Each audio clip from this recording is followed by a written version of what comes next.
So tell us what's been going on now over at Orbital Outfitters. Well, I was just thinking how is the best way to answer that question, and I'd like to start somewhere slightly outside of Orbital Outfitters. Okay. Orbital Outfitters itself is the only company that I am aware of that is really a second-tier NewSpace company. That's not to say there's nobody else doing that. There's just not anybody that comes to mind for me. And what I mean when I say second tier, and there's probably a better business term for this, but it's a company that our success or failure hinges on the success or failure and development progress of other folks who are moving towards building either suborbital or orbital commercial vehicles. And that has been the driving factor behind our progress or lack of progress as the years waded along. For example, sort of at the height of the last economic mess that we were facing, those were Orbital Outfitters' hardest years because you see a real drop-off in development and funding available for the larger organizations, or even not even larger, but companies focused on building vehicles. So to say that the business we're interested in getting in is building vehicles for the purpose of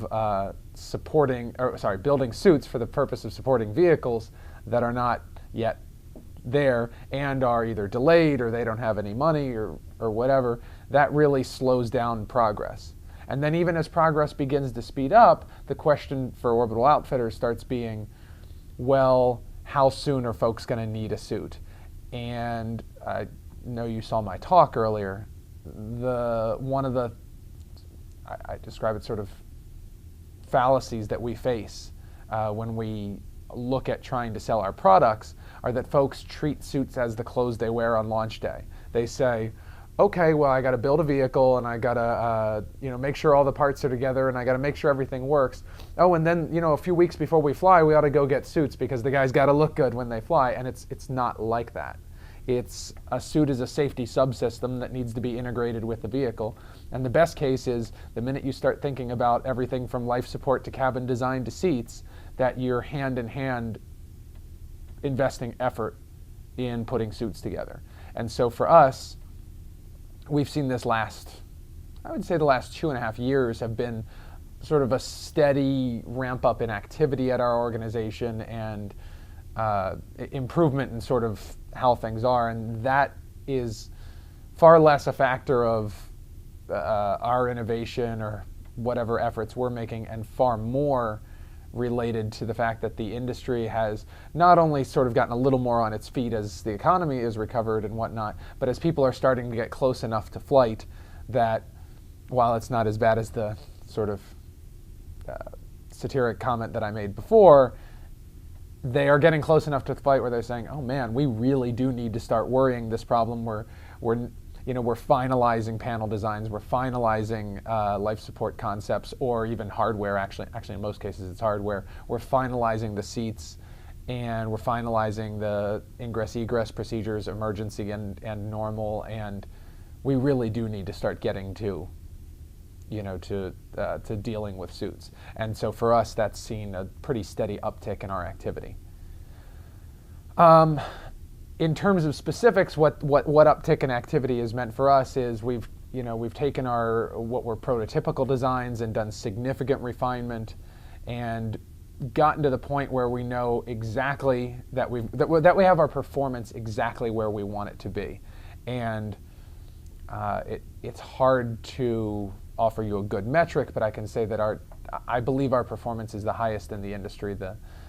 How low all the joints on our suits, I believe, are the lowest torque joints that certainly based on our work with NASA and our investigation into other both domestic and foreign systems, I think we've gone the farthest anybody has ever gone in terms of a suit that's highly mobile when it's pressurized and comfortable when it's unpressurized.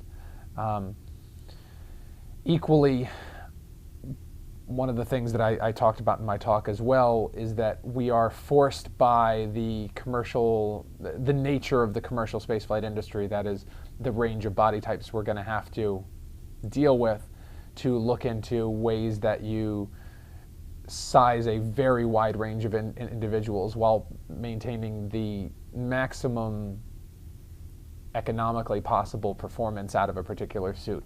And we've gotten deep, deep, deep into suit component modularity this last year, and we have a very good idea how much we're willing to trade a little bit of performance against a little bit of fit based on body types and how we handle crew versus passengers. We've really gotten to the point where we've worked out all of those issues. Integration with vehicles like the Lynx is beginning to wrap up at this point, where we know exactly how we're interfacing with all of basically everything in the vehicle, from switches to seats to hoses. I suppose that's a sort of general way to kind of capture the waterfront there. So it's an exciting time. It's not, I'm going to use the words of one of our customers. In the words of Jeff Grayson, it's never that good, but on the other hand, it's never really that bad. And the world has definitely taken on sort of a steady, positive tone for us. That, we've had the first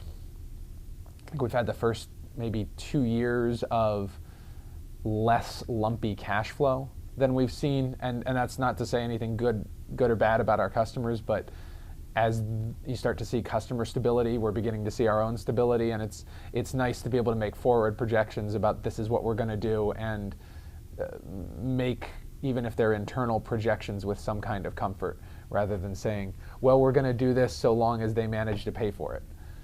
Which is how the industry was just a few years ago, and like I say, I believe we are truly rounding the corner.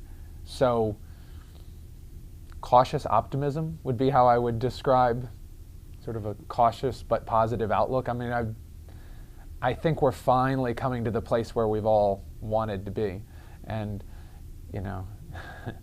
people may have said 2 years, it has been 7 years, but, here we are, we're in a strong position. We're, at least interfacing and interacting with all the customers who are out there, and I'm quite optimistic at this point.